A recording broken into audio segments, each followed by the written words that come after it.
For today's build, we're going to use the highest end mini ITX motherboard we could get our hands on. That's the Asus ROG Republic of Gamers Maximus 6 Impact. And you can see those guys really went overboard. They wanted to put so many extra components on there, they had to install 4 daughter boards rising up from the main PCB. You have one right here for the PWM, so you can overclock the CPU really high. You have a debug LED here and reset buttons. Then you have a really nice sound card here on a separate PCB. And you have one here for Wi-Fi and a mini SSD you can install right there. And it has 4 4-pin fan headers, which is really nice for a mini ITX motherboard. So you can install 4 separate fans and regulate the fan speed separately.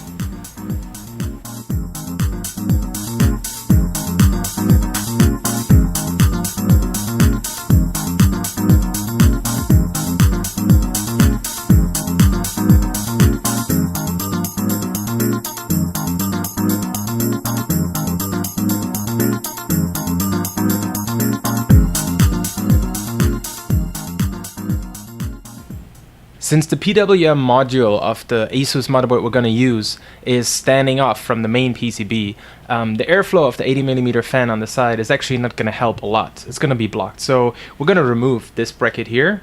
And since we're only going to use one hard drive, which is the standard configuration that most of you are going to use as well, we're going to remove this bracket so we have easier access to the interior and we can install everything much easier. And we want to install water cooling as well. So then it's better to have some extra space and access from the side. The bracket holding the 80mm fan on the side is secured with 4 screws, 2 in the back and 2 at the bottom.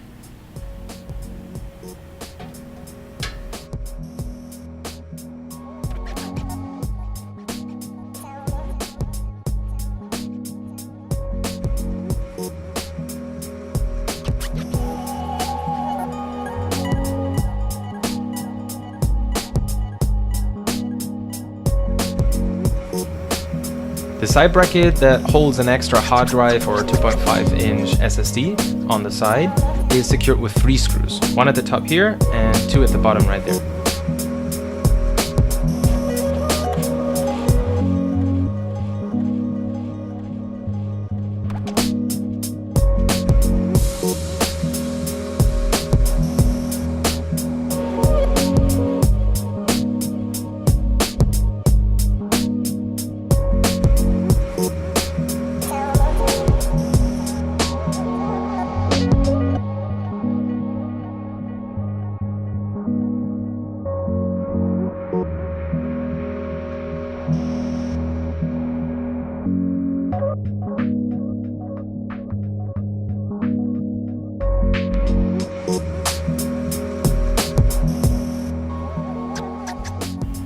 We're going to install Sidon 120M, our water cooling solution. So we're going to install the backplate and the standoffs on the motherboard. If you're using the stock cooler, you can just skip this step.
Now is a good time to install the radiator for our Sidon 120. Again, if you're not using water cooling, just skip this step.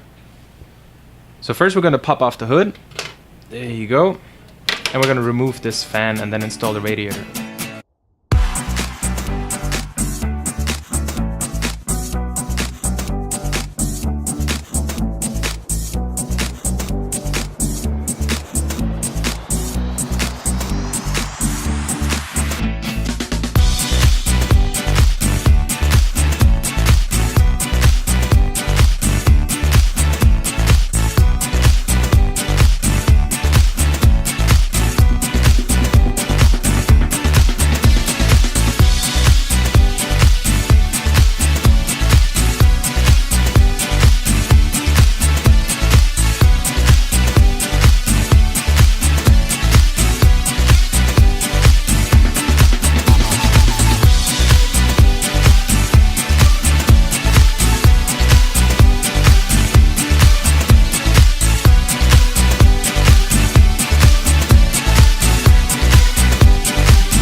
let me quickly walk you through the mounting holes on the bottom of the case. You can say that they're actually labeled. So 3.5 inch right here, and there's 2 more 3.5 inch holes right here. Now before you try to connect all 4 holes to hard drive, that's not possible. You actually only need 2 of those holes to secure the hard drive. And for the SSD, it's the same thing. There's 2 SSD holes here and 2 SSD holes here. Now I recommend you to install the hard drive with the cables towards the back of the case, because it's much easier to do the cable management. And you're going to use these holes at the bottom, either these or these, and you install the rubber studs on them. So just turn it around. You can either have the hard drive here on this side, or you can have it on the side here. And if you do it this way, closer to the motherboard, then you see there's actually space for another fan here, which is pretty nice. And if you would install an SSD, then again I recommend you to install with the cables to the back of the case, and you're going to use either these 2 or these 2, and then it's going to be either here or slightly more to the left over there.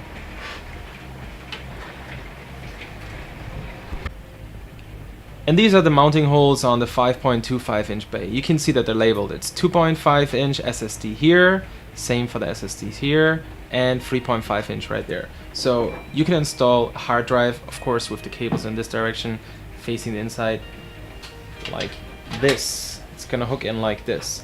And you can actually secure it on top as well. There's 2 mounting holes here to secure it with 2 more screws.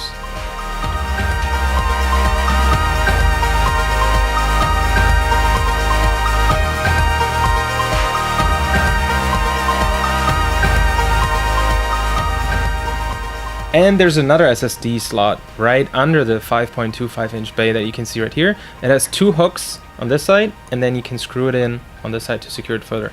The hooks are gonna hook in these holes on the side, and it looks something like this. Very simple. And then you just use 2 screws to secure it completely.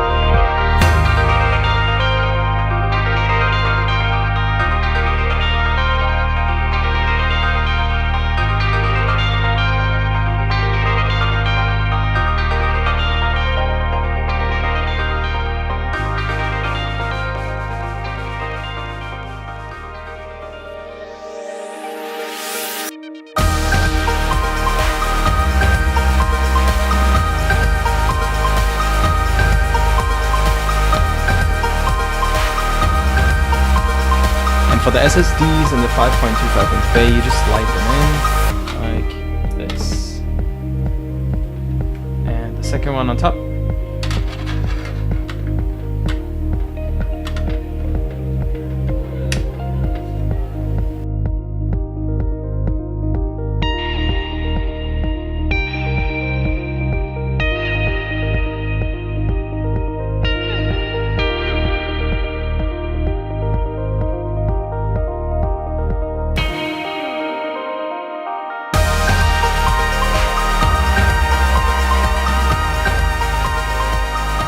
Before you install the graphics card and the power supply, this is a good time to do cable management. Now this is highly specific to the motherboard that you use. Right now we already prepared the cable management for this particular motherboard, so let me just walk you through all the different steps, every little cable that we routed and how we routed it, so to give you a basic idea how to do cable management. On the Elite 130 front panel we have USB 3 and audio on the left, and power reset and USB 2 on the right.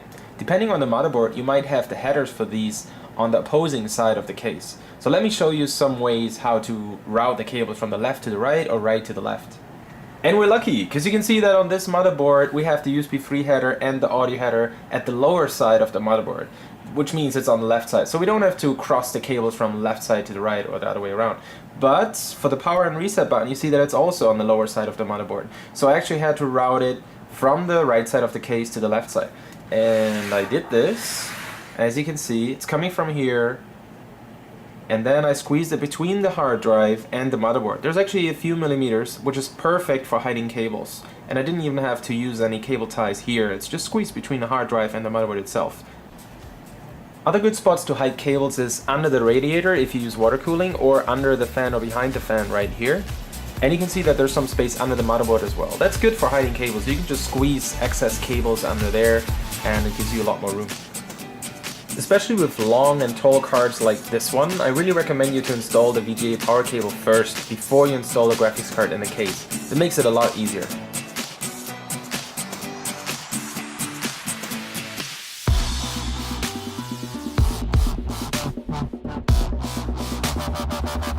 The next and final step is now removing the power supply backplate, installing it on the power supply, and then sliding the power supply into the case carefully, just a little bit, so we can install all the modular cables.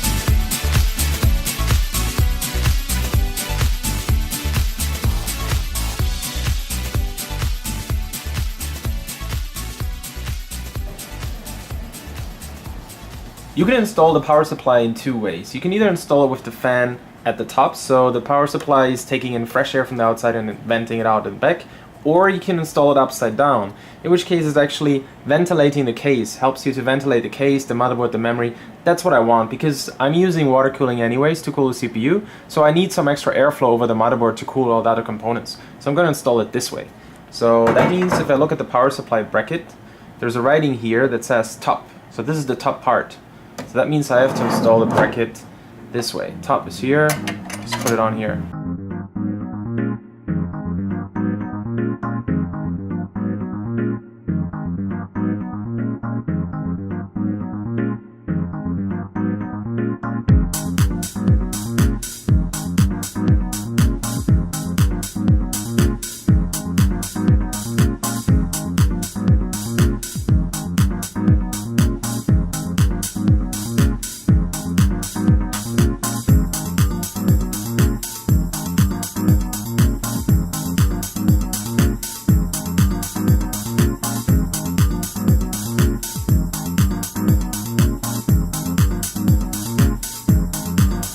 Looks like a big mess, but we're gonna hide those cables later, don't worry. So just slide in the power supply, move the tubing of the water cooler to the side for now, and we have the power supply in all the way. And this little bar right here, you can actually remove it and move it to different places, depending on how long your power supply is, in case it's conflicting. But make sure the power supply is under this bar. So if you do it like this, you might not be able to install the power supply. Just make sure it's under that bar. There you go. And then just screw in the screws and the power supply is installed.